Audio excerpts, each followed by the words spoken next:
Vamos abrir nossas Bíblias no capítulo 5 do livro de Atos dos Apóstolos, no versículo de número 17. Capítulo 5 do livro de Atos dos Apóstolos, no verso de número 17. Sei que hoje, um tempo desse com chuva, friozinho, né? O pessoal quer ficar em casa ainda vindo de uma semana tão sobrecarregada que nós tivemos de atividade na igreja, né? Somente os guerreiros estão aqui hoje, glórias a Deus por isso, amém, irmãos? Os guerreiros estão aqui, porque nós estamos aqui para adorar ao Senhor, essa é uma verdade. Desde manhã cedo nós estamos aqui em consagração, e nessa manhã eu li essa palavra e ela me fez fazer um pouco de um retrocesso, um pouco na minha vida, e eu queria compartilhar com os irmãos essa palavra, que é uma palavra muito tremenda. Diz assim, capítulo 5 do livro de Atos dos Apóstolos, verso 17. Também quero aproveitar e cumprimentar a todos que nos ouvem pela internet, que nos ouvem pela rádio, todos nossos irmãos lá da penitenciária que nos ouvem. Nós sei que nós temos muita audiência. Às vezes a gente se surpreende, contava para uns irmãos que às vezes a gente encontra a pessoa na rua, elas te reconhecem pela voz e fala assim: o seu pastor Jefferson. Fala, sou eu, é porque eu reconheci a tua voz. Às vezes as pessoas não conhecem de rosto, mas conseguem identificar pela voz. Eu não sou ouvinte, eu só ouço a rádio. Eu fui numa reunião do COPEF, e o irmão falou assim: eu só ouço a rádio 106, porque tem umas rádios que o pessoal briga, discute, e a rádio de vocês é louvor e a palavra, então eu ouço. A gente fica muito feliz, a gente quer que na verdade as pessoas elas sejam alcançadas pela palavra do Senhor. Diz assim, verso 17: E levantando-se o sumo sacerdote e todos os que estavam com ele, e eram eles da seita dos saduceus, e encheram-se de inveja, e lançaram mão dos apóstolos e os puseram na prisão pública.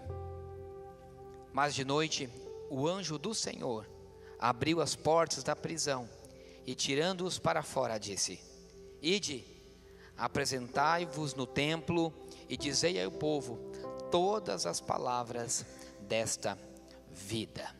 Amém? Pode tomar assento, por favor?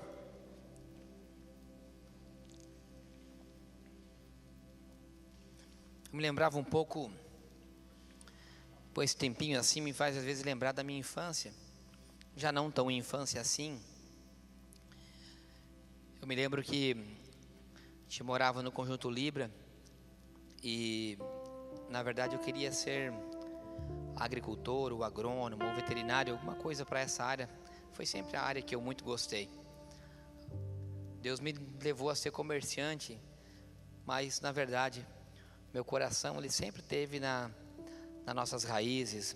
Toda a minha família são famílias de agricultores familiares, de um cultivo familiar, não grandes agricultores, muito pelo contrário, pequenos agricultores. Aqueles que no sul são chamados de colonos, né? A gente conhece aqui no sul por colonos. Então eu sempre tive muita vontade de ser colono. E logo depois que eu acabei a 8ª série, meu pai me matriculou no Colégio Agrícola, que está aqui na Avenida General Meira. Hoje é bem diferente, Avenida General Meira, mas o colégio ele começava às 7 horas da manhã e terminava às 5:30 da tarde. Era um colégio que era o dia inteiro no colégio. E meu pai, como todos naquela época, 40, 50 anos atrás, as situações elas eram muito mais difíceis do que hoje, muito mais difícil. Tudo era mais difícil. Financeiramente, eu lembro que às vezes eu falo para as crianças em casa, falo assim: pai, quero tomar coca. Além de fazer mal para a saúde, eu falo assim: gente, na minha época a gente só tomava refrigerante uma vez por semana. E na verdade era só no domingo. Sem contar que às vezes a carne também era assim, né? Às vezes não é a realidade de todos que estão aqui, ou de todos que me ouvem, mas a nossa realidade era essa. E eu lembro que eu saía muito cedo, irmão Claudinei, para mim chegar às 7 horas do colégio, porque eu só podia pegar um ônibus, meu pai não podia pagar mais do que um ônibus. Então eu tinha que vir com o primeiro ônibus, que saía 15 para 6 da manhã lá do Libra, e chegava aqui no centro 6:30. E eu parava aqui nesse ponto aqui do Mitre, e aí fazia o restante a pé, até a Avenida General Meira. E às vezes quando era tempo de chuva era difícil, porque acaba assim, sem lembrar da época de geada. Agora não geia muito, mas às vezes tinha que caminhar quebrando gelo, porque a avenida era estreitinha, tinha uma parte que era matinho, né? E passava muito ônibus e carro, não tinha um acostamento ali na General Meira. E eu lembro que eu ia caminhando e quebrando aquele gelo. Fica marcado na memória da gente essas coisas. E acabei estudando ali. Eu lembro que quando eu estava no 3º ano, eu tive assim uma proposta para trabalhar, para plantar tomate com uma pessoa lá em São Paulo. A única coisa que eu queria era trabalhar. Eu queria, na minha cabeça, era estudar e trabalhar. Meu pai acabou não deixando eu ir plantar tomate trabalhar numa fazenda lá em São Paulo. Eu falei, pai, mas eu quero trabalhar. E eu comecei a rodar essa cidade, procurar emprego. E eu lembro que um dia eu tinha uma oferta de emprego numa loja que chamava Extinfoz, carregava extintor de incêndio. Tem coisas que ficam gravadas, né, na memória da gente. E eu fui lá, fiz um teste, mas acabei não passando. Era um serviço pesado. E acabei não conseguindo emprego. Acabei o colégio. E na esquina da minha casa tinha um senhor que ele tinha uma empresa que vendia sapatos aqui na ponte. E a minha mãe conhecia, como eram 3 casas de vizinhos, minha mãe conhecia. E acabou falando, meu filho quer trabalhar, ele acabou agora, vai entrar na faculdade. Eu tinha passado na faculdade de contabilidade. Na verdade eu queria estudar fora, mas meu pai não podia pagar fora a faculdade. Naquela época não era como agora, que tem tudo quanto é curso, né? Eu queria fazer veterinária ou agronomia, e agronomia e veterinária não tinha aqui. E aqui só tinha administração, letras e contabilidade. Aí eu acabei passando para estudar contabilidade, e o que eu queria era trabalhar. Aí eu acabei conseguindo emprego com esse meu vizinho. Eu fazia reposição de balcão. Eles tinham uma loja de sapato, então pegava o sapato do depósito e colocava para cá e colocava para lá. Só que ele também trabalhava com a exportação. Às vezes nós não entendemos os caminhos, né? E aquele senhor, eu fiquei trabalhando com ele muito tempo, me registrou. Por incrível que pareça, minha carteira até hoje está registrada naquela empresa. Porque depois de alguns anos, as dificuldades elas começaram a aparecer, e esse senhor ele acabou quebrando. E quando ele acabou quebrando, já estava muito ruim o trabalho.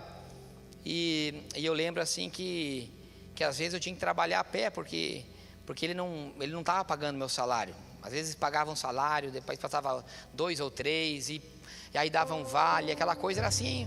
É dificuldade que às vezes o comerciante passa. Mas eu falava, não, nós estamos juntos, estamos contigo. E às vezes eu ia trabalhar a pé, lá do Livro até na ponte, porque não tinha dinheiro para pagar a passagem. E ele não pagava o salário, então era bem difícil. Então ia a pé e voltava. A Bruna conhece um pouco dessa época, ela sabe que o que eu estou falando não é mentira. E que nós somos amigos de infância, desde aquela época. E ela lembra um pouco dessa época, mas uma época bem tribulosa. Era a dificuldade da época. Acabou acontecendo que um dia esse senhor ele quebrou, ele não pôde mais trabalhar. Ele trabalhava com exportação. E aí ele falou assim, olha, eu não posso acertar com você, não depositei teu fundo de garantia. Eu falei, deixa para lá. Eu lembro que teve alguns empregados que entraram na justiça, mesmo não sendo crente, mesmo não conhecendo as escrituras. Eu sempre acreditei muito na honestidade, na verdade. Eu acreditei na lei de semeadura, que hoje eu entendo que é algo bíblico, de que se você semeia, amanhã depois você colhe. Eu entendo também que o que a Bíblia explica, para que você se esforce, seja valente, que Deus estará contigo. Eu entendo que eu cumpri alguns versículos bíblicos mesmo sem conhecê-los. E hoje eu me lembrava de tudo isso, e toda essa dificuldade que a gente passa. E acabou que depois de um tempo, esse meu patrão que acabou quebrando, eu acabei conhecendo. Aí depois já do setor lá do depósito, eu passei a trabalhar na parte contábil da empresa, porque eu já estava fazendo contabilidade na faculdade. E ali eu acabei conhecendo algumas fábricas aqui no Brasil. E quando esse senhor quebrou, algumas pessoas dessas fábricas me procuraram para mim poder trabalhar para eles, né? Eu falava, mas eu tenho 17 anos de idade, né? Um menino. E não, eu falei, não, se você se você aceitar, nós acreditamos em você. Eu falei, mas eu não tenho dinheiro para nada. Ele falou, não, se você se esforçar, consegue, que nós vamos estar te apoiando. Como fabricante, nós vamos estar te apoiando. Aí eu lembro que eu tive que meu pai para pedir para mim fazer uma autorização para mim poder viajar para o Paraguai para trabalhar. Eu lembro que eu ia de ônibus, Dori, eu ia de ônibus e dormia na rodoviária, porque não tinha dinheiro para pagar um hotel, né? Então eu ia para Assunção à meia-noite para dormir no ônibus. Aí eu trabalhava lá o dia inteiro e voltava no mesmo ônibus outro dia, porque daí eu dormia no ônibus, não precisava pagar hotel.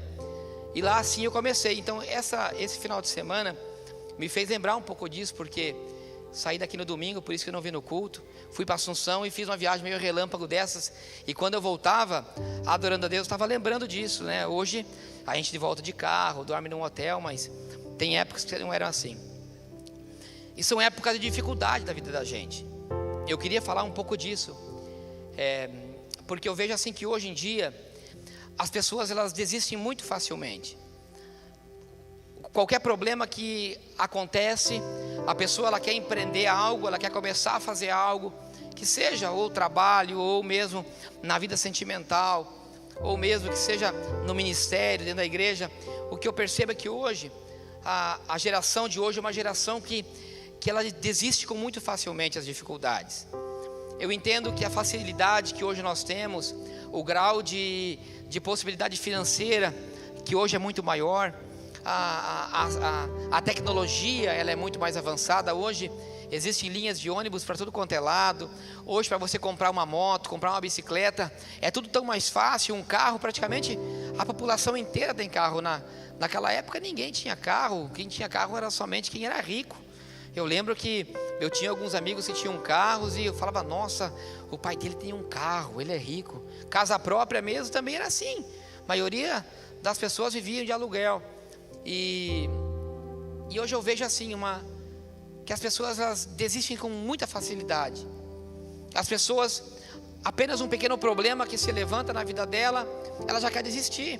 Os casamentos, eles parecem que são test drive de carro. Ele anda um pouquinho, se não funcionar, se ele não gostou do carro, ele desiste, ele já quer separar e quer comprar outro carro, quer comprar uma pessoa nova. Parece que as coisas elas não dão. O trabalho é assim também, ele começa um trabalho, ele vai 1 mês, 2 meses, não estou ganhando muito bem, ele sai e fala, vou meter essa firma no pau. Ele nem sabe a pessoa, não conhece a história daquela pessoa, não conhece as particularidades. Ela sai, ela fala, não, vou trabalhar 3, 4 meses, eu vou botar ele no pau e eu vou recuperar um dinheiro, aí eu vou ganhar o dinheiro, e não ganham dinheiro então, sem trabalhar. Sem contar aqueles que querem fazer assaltos, que querem roubar para ter as coisas. E nessa minha viagem eu ia para Assunção, que eu estava em Assunção, pastor Carlos Alexandre, e 2 clientes vieram me falar um mesmo assunto de uma pessoa no Paraguai, que essa pessoa está usando de má recursos, digamos assim, de uma certa corrupção para conseguir benefício para obras e para vender os seus produtos. E essas pessoas estavam indignadas, porque eles lutam honestamente, trabalham honestamente, têm os seus recursos com muita dificuldade, porque você ganhar dinheiro hoje também não é fácil, porque a lucratividade ela é menor, a margem de lucro é menor. E ele falava, nossa, a gente está há anos trabalhando, e esse camarada ele começou ontem, e toda obra ele ganha, toda obra ele consegue ganhar, e porque o recurso parece que vem de uma maneira, de um dinheiro fácil. E eles vinham conversando comigo, falavam, eu sei que você é pastor, o que você me diz disso? Você acha justo? E eu falava assim, eu não acho justo, mas nós não temos que nos preocupar com isso. Eu dizia, você não tem que se preocupar com isso. Você é um homem que batalha, levanta cedo, você trabalha o dia inteiro.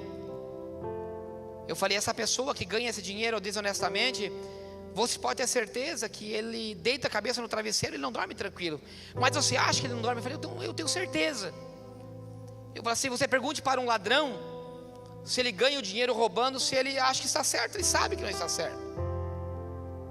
E alguém que age, que ganha o dinheiro com a corrupção, ele sabe que isso está errado. E eu falo, não, mas você não. Eu falei assim, os teus olhos têm que estar nas tuas raízes, da onde você saiu, do que os seus filhos irão falar para você. Independente da dificuldade que você passe, você não pode permitir que isso ele venha te desanimar. Você é uma pessoa honesta, você é uma pessoa íntegra, você é uma pessoa que paga os seus impostos. Eu falei, isso faz com que você deite a cabeça no travesseiro e você leve uma vida digna, você tem essa dignidade. E eu falei assim, você imagine o seu filho, quando chegar com 15, 20 anos, não existe coisa mais linda que teu filho olhar para você e falar assim, meu pai é o meu exemplo.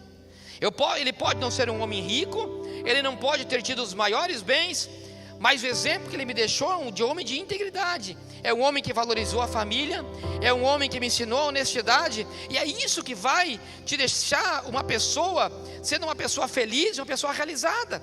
Eu falei, você imagina essa pessoa que está ganhando dinheiro, com recursos a quais não são dignos. Não estou nem falando de Bíblia, não estou falando de Deus, eu estou falando de integridade de um homem.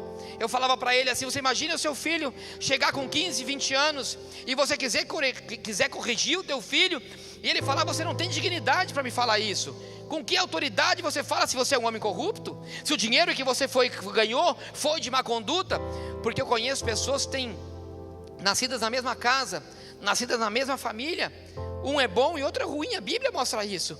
Que o filho de Eva, um era ruim, Caim era ruim, Abel era bom, nascidos e criados na mesma casa. E um filho de um homem corrupto, ele pode chegar amanhã com 15, 20 anos e dar na cara do pai e falar, todo o dinheiro que você ganhou vem de corrupção, o dinheiro que você tem não é íntegro, a tua vida não é íntegra. Eu falei, essa pessoa ela nunca mais vai dormir na vida, porque o que nós temos, o que nós somos feitos é para nós concluirmos um projeto de Deus, que é a família, que é a casa. Eu falava assim, não se preocupe com isso, isso não é uma dificuldade, porque quando você está num caminho correto, quando você está levando uma vida de honestidade, uma vida íntegra, lutando pelos seus propósitos, eu não estou nem falando de propósito de Deus, eu estou falando de um propósito da sua vida. Eu falei assim, quando você tem essa conduta, Deus irá estar contigo.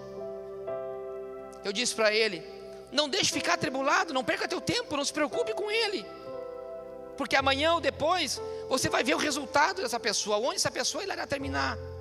Agora faça você o teu trabalho, lute.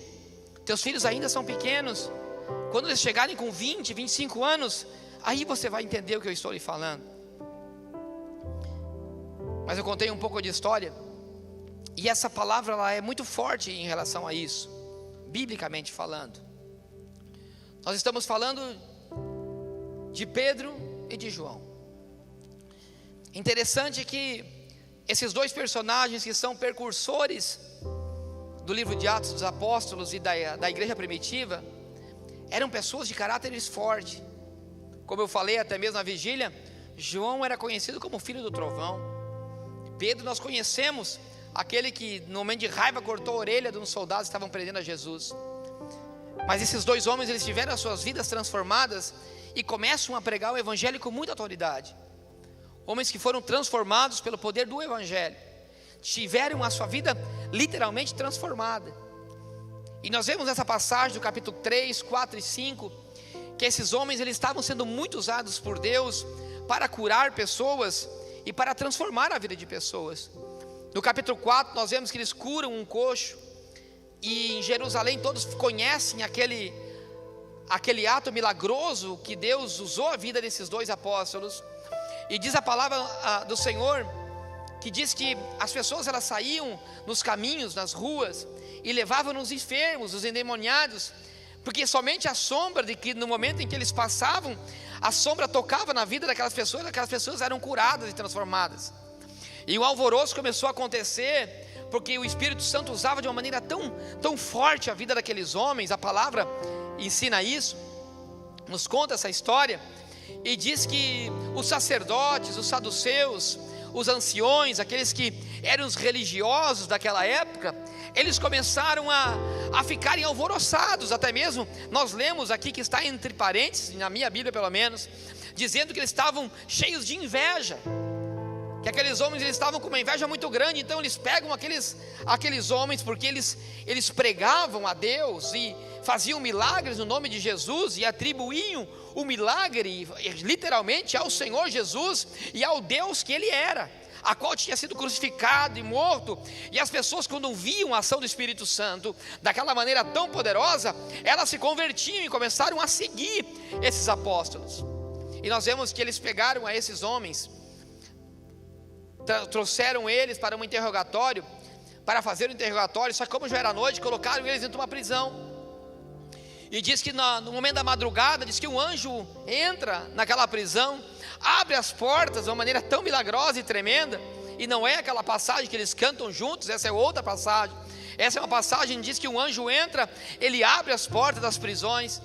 E diz que ele ainda diz para Pedro e João: olha, vocês saem daqui e vão direto para o templo e continuem pregando essa vida. Ou seja, não desanimem, não tenham medo dessa dificuldade a qual vocês estão enfrentando. Continue o propósito a qual vocês têm, continue o propósito a qual está no seu coração, continue o objetivo que você tem para concluir. Isso é fantástico, é tremendo. Você percebe que depois disso, diz que no outro dia pela manhã, diz que esses sacerdotes pegaram alguns homens e mandaram naquela prisão pública e chamar a Pedro e a João para o interrogatório. Eles mandam, conta a história no capítulo número 5, que eles chegam e diz a palavra do Senhor que eles não encontram os guardas, encontram as prisões fechadas, mas Pedro e João não estavam lá dentro. E quando eles começam a investigar onde é que está Pedro e João, eles estavam de volta lá no templo pregando a palavra do Senhor e curando os enfermos, fazendo, ou seja, o propósito a qual eles tinham tido na sua vida. E diz a palavra do Senhor que diz que eles chamam novamente a Pedro e a João. E diz que chamam a Pedro e a João já com raiva. Só que diz que os soldados não tiveram coragem de maltratar a Pedro e a João, porque o povo, eles olhavam a Pedro e a João como homens de Deus. Eles olhavam a Pedro e a João de uma maneira diferente. Diz a palavra do Senhor que os guardas não tiveram coragem de tratar mal a Pedro e a João pela integridade e pela postura a qual eles tinham. Olha, irmãos, que coisa linda. Olha que coisa fantástica. O que você faz, o que você demonstra de Deus em você, ela é exemplo para as outras pessoas. E o que é que nós temos feito? Que exemplo que nós temos tido de ser homens e mulheres de Deus? Eu falo de integridade, porque hoje, infelizmente, nós vemos tantos mais exemplos de homens e mulheres de Deus, tantos mais exemplos de homens e mulheres de Deus que traem a seus esposos, que desistem das primeiras dificuldades, que se afastam do Evangelho, que antes eram pregadores e hoje estão no tráfico. Esses dias mesmo vi uma matéria que muito me entristeceu, porque um homem que era pastor foi preso fazendo contrabando e de carro roubado. Só não falou de que denominação era, isso também interessa, mas foi tão claro e específico na manchete, dizia um ex-pastor. Mas naquela época não, aqueles homens eles eram reconhecidos, os povos eles olhavam para eles e se espelhavam, dizendo: aí está indo um homem e dois homens de Deus. Tanto viam que eram capazes de dizer: olha, a sombra desses homens pode fazer um milagre em nossas vidas. Você imaginou? Você passar, e eu vou somente ao âmbito familiar. Sabe que lindo e maravilhoso é você chegar a seus 50, 60 anos, aí seu filho olhar para você e falar assim: pai, você é o meu exemplo, você é o meu herói. Mãe, você é a minha exemplo de fé. Se hoje eu estou na igreja é porque eu segui os teus passos. Se hoje eu sou um homem vencedor, é porque eu segui os teus exemplos. A faculdade me ensinou a maneira em que eu devo trabalhar, mas a tua conduta me ensinou a levar um caminho íntegro e correto diante do povo. Aqueles homens, eles olhavam que nem os soldados tinham coragem de tocar as mãos. E diz que eles levaram novamente. E diz que esses sacerdotes, eles tentaram coagi-los, dizendo: nós te colocamos na prisão, e você continua pregando o nome desse homem. Será que você não vê que você pode ser açoitado? Nós podemos te bater. Para de falar desse homem. Tem feito um alvoroço aqui em Jerusalém. Você tem atrapalhado, vocês estão atrapalhando aqui o que é nossa conduta religiosa. Mas Pedro, ele diz no verso 29 algo tão fantástico, pastor. Ele diz assim: porém respondendo Pedro e os apóstolos disseram: mais importa eu obedecer a Deus ou aos homens?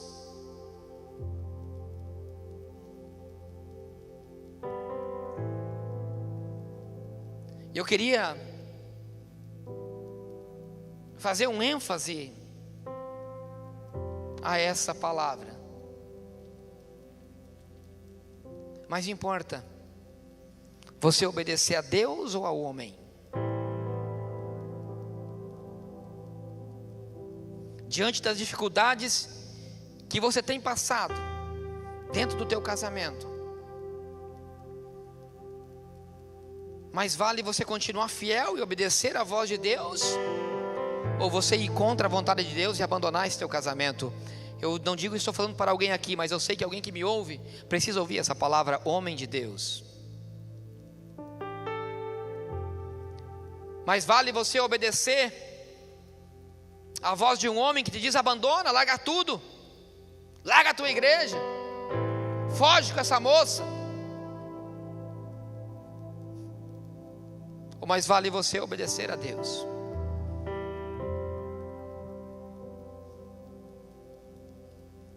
Será que esse pequeno problema no seu casamento,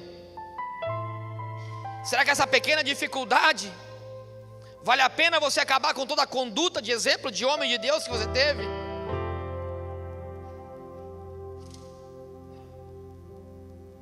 As dificuldades, elas aparecem. Esses homens foram colocados na prisão, mas eles falaram: não, nós continuaremos o propósito que nós temos. Eu não sei qual é o propósito que você tem, mas o Senhor manda te dizer para você não desistir do teu propósito. O Senhor manda te dizer para você não parar diante da primeira dificuldade que Ele te colocou. O Senhor manda te dizer que Ele te colocou e é para você continuar, porque foi Ele que colocou esse propósito em você. Será que o primeiro problema você desiste? Você volta para trás? E o exemplo de homem e mulher de Deus aonde fica? Aonde que está o exemplo de caráter, dignidade que um dia você pregou?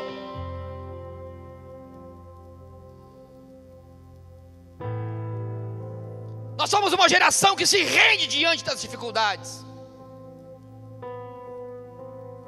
que qualquer pedrinha de tropeço é o suficiente para voltar para trás. Há quantos que serviam? Se tem alguma coisa que eu oro e intercedo, é para que Deus restaure todos esses que estão aí fora, que um dia estavam nas cadeiras das igrejas, que um dia seguiam o Evangelho, que um dia pregavam a esse Cristo, que um dia morreu e ressuscitou para te salvar. Aquele que um dia pregava a dignidade, o caráter, a honestidade e a sinceridade dentro do matrimônio, e hoje estão em bares, prostíbulos.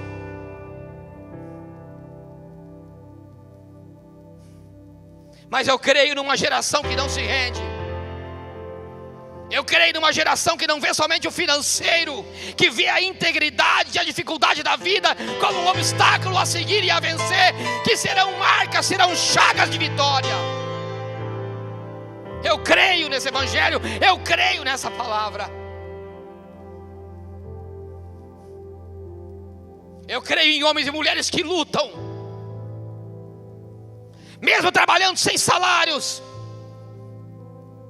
mesmo fazendo caminhadas no gelo, mas sabendo que um dia Deus irá lhe honrar.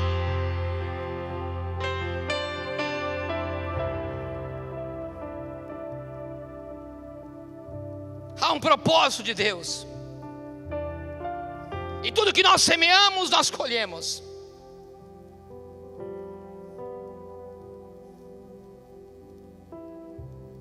Diz a palavra do Senhor que eles levam esse homem a um conselho. Eu já tenho que ir para a parte final. E diz que eles estavam nesse conselho para tomarem que decisão eles iriam fazer com Pedro e João. Diz o verso 34: mas levantando-se no conselho um certo fariseu chamado Gamaliel, doutor da lei, venerado por todo o povo, e mandou que por um pouco levasse para fora aqueles apóstolos. Esse Gamaliel tinha sido aquele mesmo professor de Paulo, a qual Paulo estudava. E imagino que Paulo estava, quem sabe até mesmo nesse concílio. A Bíblia não diz, mas eu tenho quase certeza. E diz que Gamaliel diz assim: tire esses dois homens aqui por um minuto. E diz a palavra do Senhor que Gamaliel fala para os sacerdotes, para os saduceus e para todo o concílio, doutores da lei, que estavam ali para julgar aqueles dois. E eles dizem isso. Olha que coisa linda, irmãos. No verso número 36: porque antes desses dias levantou-se um tal de Teudas, dizendo ser alguém, e a esse se juntou muito números de 400 homens, o qual foi morto, e todos os que dele ouvido foram dispersos e reduzidos a nada. Depois deste se levantou-se Judas o Galileu nos dias do alistamento, e levantou muito povo pós si, mas também este pereceu, e todos os que deram ouvidos foram dispersos. Ele começa a dizer: olha, vocês estão preocupados com esses dois homens aqui? Esses dias atrás também se levantou um, arrebanhou muita gente, pregou, mas de repente todos se dispersaram. Mas também, olha, depois dele se levantou um tal de Judas, que também é um galileu, começou a pregar, começou a arrebanhar muita gente, mas muitos se dispersaram. E no verso de 38 ele diz assim: e agora eu vos digo para o conselho, deixai de mão a estes homens, deixai-vos, porque se este conselho ou esta obra é do homem, ela se desfará, mas se é Deus, não podereis desfazê-la.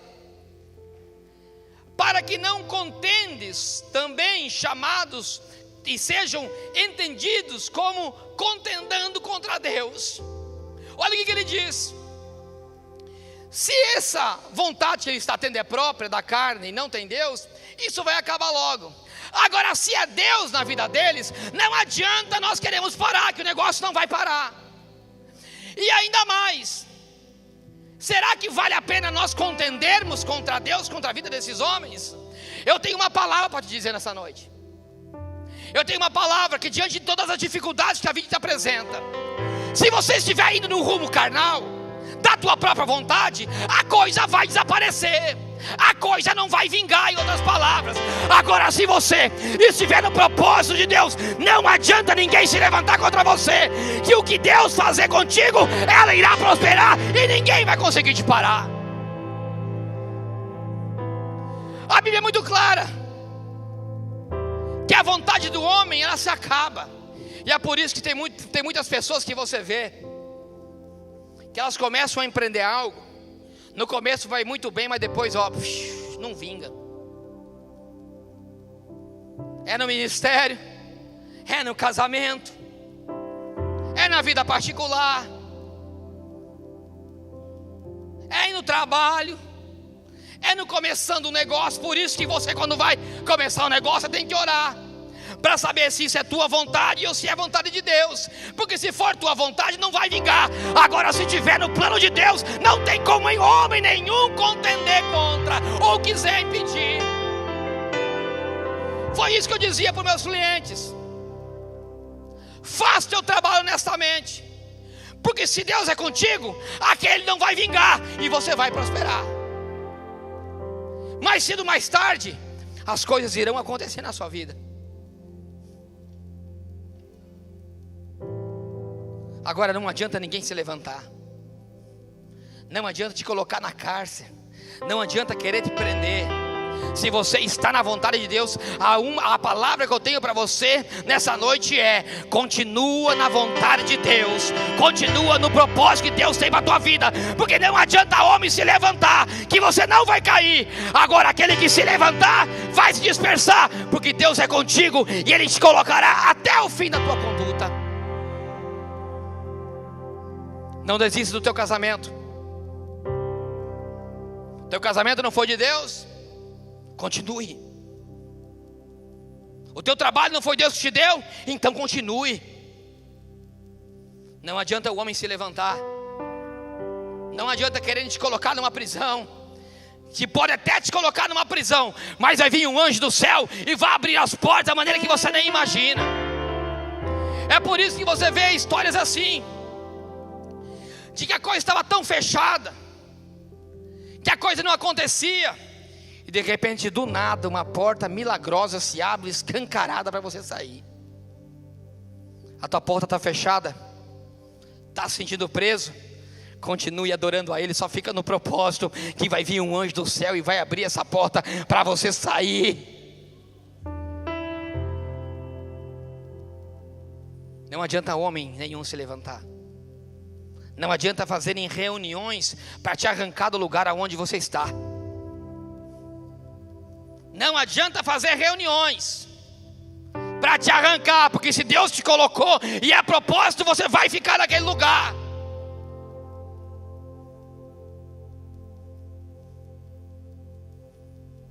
Deus é tremendo. Deus é tremendo. Não adianta contender contra Deus. Não adianta nós se levantarmos contra o Senhor, porque quando Ele tem um propósito na vida de alguém, Ele vai passar todas as dificuldades. E eu olho para trás, e eu digo para o Senhor: Senhor, como mesmo no momento em que eu não conhecia a Deus ainda da maneira que eu conheço, mas Deus sabe que eu sempre tive muito medo de Deus. E tem coisas que elas ficam gravadas na nossa memória. Quando eu tinha uns 5 ou 6 anos, quando eu comecei a escrever, eu lembro que a gente estudava naquelas cadeiras, naquelas carteiras lá no ângulo americano, era aquelas cadeiras de madeira assim, né? E eu lembro que quando eu comecei a aprender a escrever, eu não entendia, mas eu creio que desde ali o Espírito Santo já tinha um propósito na minha vida. Eu lembro que eu sempre escrevia: Cristo foi o Rei dos Reis. Porque eu sempre ouvia isso.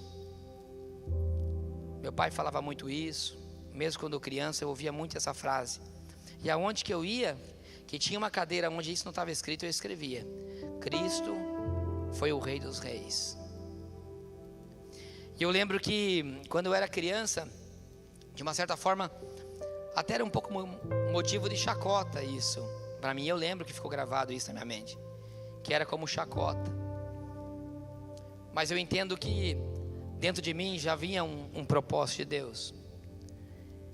E em todos os meus caminhos e em todas as dificuldades, eu sempre tinha uma voz dentro de mim que falava: não, você não pode desistir.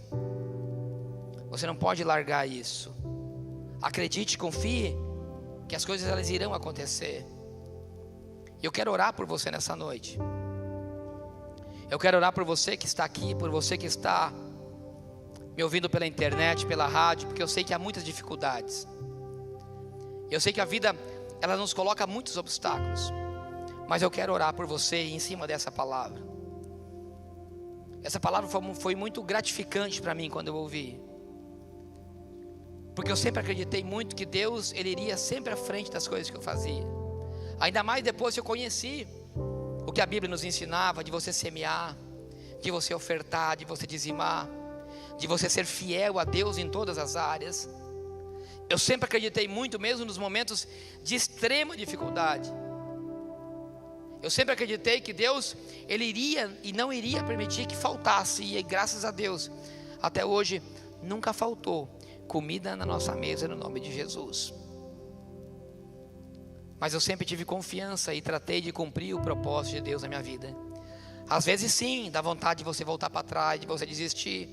Mas sempre a voz do Espírito Santo diz: continua em frente, porque eu estou contigo.